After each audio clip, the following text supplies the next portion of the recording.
Hello everybody, welcome back to Sin City Living. This is Jason bringing you today's episode, and today is going to be one of the YouTube episodes since trying to back off on filming 13 to 15 videos a week. I just cannot keep up that pace. So I'm shooting between 7 to 9, 5 of which every single week are going to go for our patrons. So this is definitely one of the YouTube ones because this comes off a question. Any emails that I receive or any questions that I receive will always be filmed for the YouTube channel itself. So this one is probably going to be pretty short, and it is talking about some of the phrases that are used on the craps table. They could only give one example. I was able to pull a few other examples out of thin air, really, out of my brain. They'll be semi-controversial, but I figured I might as well throw them in there for you guys. So the first thing they talked about was healing off. What does that mean? Well, let me give you an example. Let's see here. Let's do a $30 nine. Okay, so $30 nine pays $42. All right. So they cut it out in the cut, and then they go to hand it off, and you guys can see that a crappy dealer will do this, or this, or that. A good dealer is going to do that. That is healing off. Healing off is the bottom check is kicked out slightly, and then the bet is placed down. Now, there's a lot of reasons for the healing off. The biggest one is also the most pedantic. The biggest reason is because that's the policy, that's the procedure, and dealers should do that. It literally takes no extra time to heal off. There is absolutely no difference for me in speed for doing this and for doing this. No difference. Zero. The only difference is sheer laziness and apathy on the dealer's part. Always heal off the bets. Lesser advantage to healing off the bets is actually in the event of any kind of dispute, by having it healed off, you are showing one check and the rest of them are at a slight cant. It's very, very, very small, but that slight cant does make it easier for the cameras, if necessary, to be able to read what that bet was, what that payout was. Right? That's not really like this is the reason why, but it is one of the advantages, one of the things that is helpful behind it.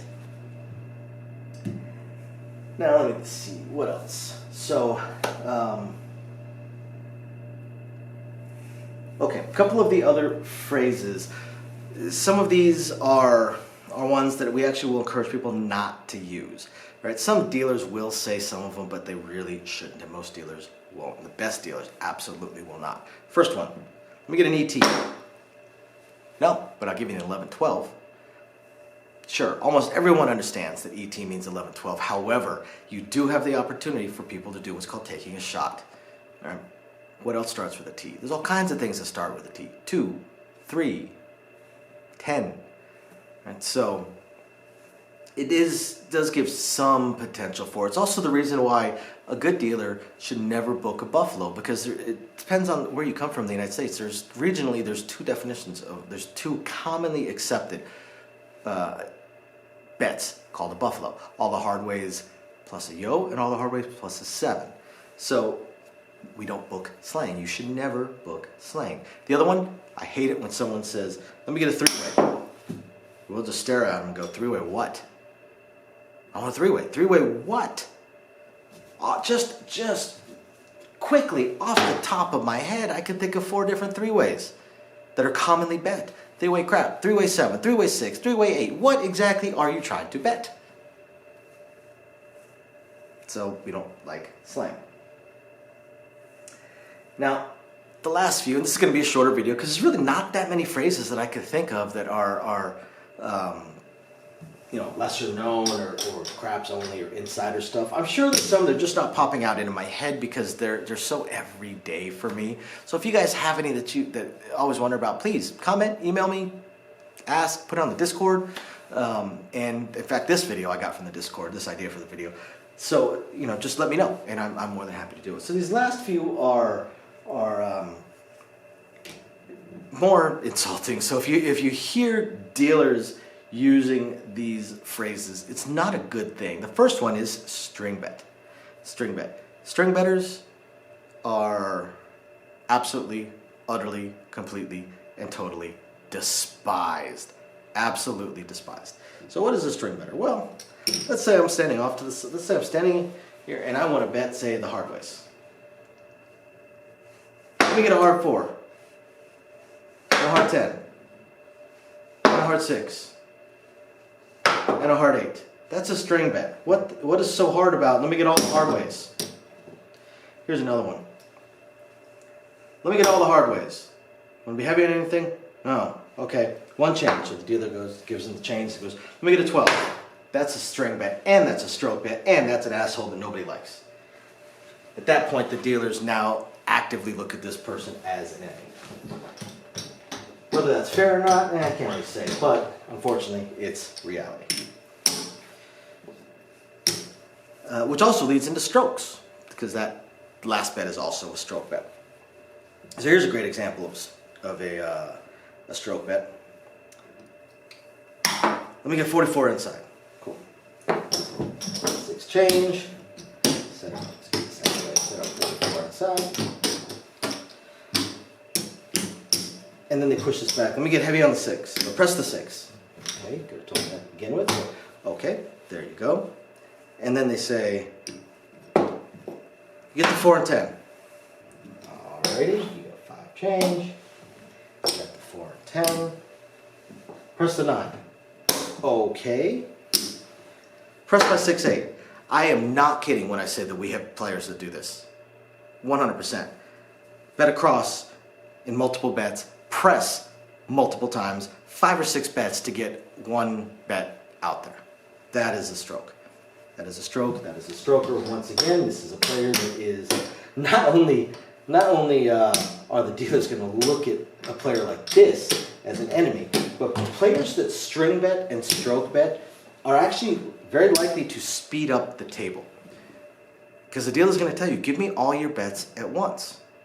And what they're going to start doing is they're going to start moving the dice. The second the player says, let me get the inside. We'll say, okay, cool. 44 inside. You have 6 change. Go and move the dice. They're going to move the dice. And when the player says, oh, no, let me press the, sorry, no bet. Dice are out. But I wasn't done. You gave me your bet. I assumed you were done. If you had any other bets, you should have given them to me right then. The dealers are not going to do that right away. But once they tell someone 3 or 4 times, like, just give me your bet all at once, especially when they bet the same thing over and over and over and over again, the dealers know the bets. They're like, dude, do you want your 82 action or whatever weird oddball bet they have? They ask, do you want your 82 action? No, and they bet, and then they end up with their 82 action. At that point, after a certain number of warnings, the dealers are pretty much done with it. They're not going to keep letting the game slow down because that is a grindingly slow game for all the other players. It's not going to happen. As soon as the player throws their first bet in, any other bets? Cool, dice are out. I can set up the bets before the player ever throws the dice. And if not, then I'm going to hold on to the chips and I'll set it up after the dice land. But either way, we're only going to give the person, once we've given them enough warnings, they're only going to get one shot at making their bets. Hope this answers the question. I know it's kind of an odd question, or I know it's kind of an open-ended question. I couldn't come up with too many things, but I hope you guys find this interesting, illuminating, enlightening. Thank you very much for sending it to us. Catch you next time. Bye now. Thank you everybody for watching today's video, and as promised, a little bit more detail on things that we are working on. So again, we want to continue trying to expand the channel. We're really hoping to be able to add roulette as soon as possible, and then some video keno, video slots, stuff along those lines. Unfortunately, it ate up almost all of our cash, paying off all of our bills during the month of January while we were down.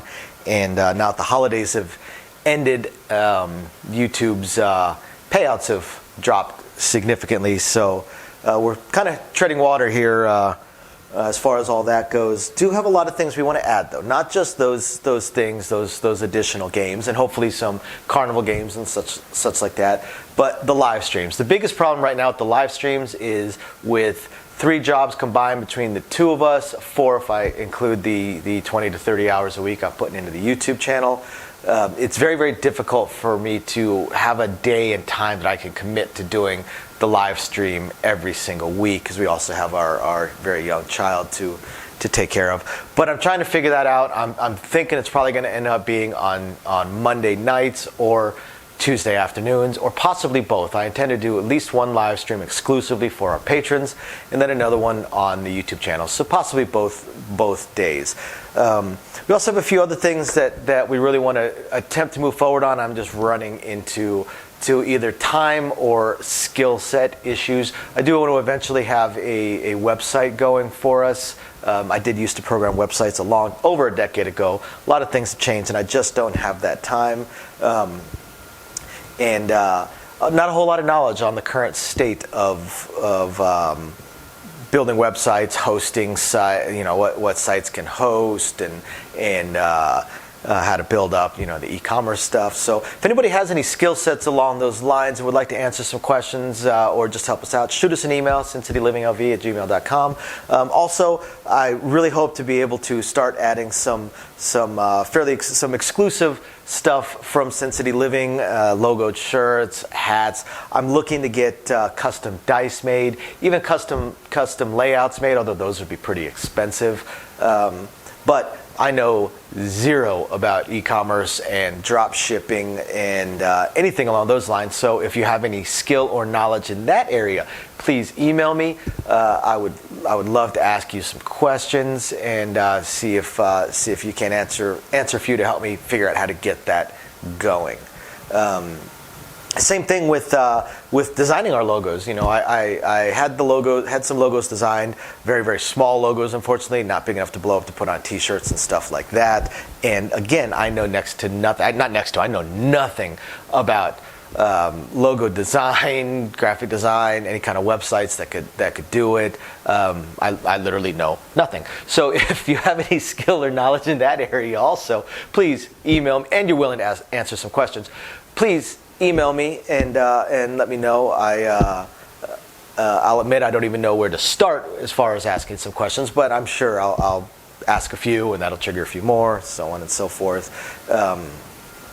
So yeah, there's that, and of course we do hope to continue to improve our AV setup, but I am an AV moron, so also right there, if you have any skill sets or knowledge in that area, please email me, and are willing to answer some questions. Please email me and let me know. We would love to help. Otherwise, again, thank you everybody for watching, and we're very excited to continue bringing you our videos. Bye now.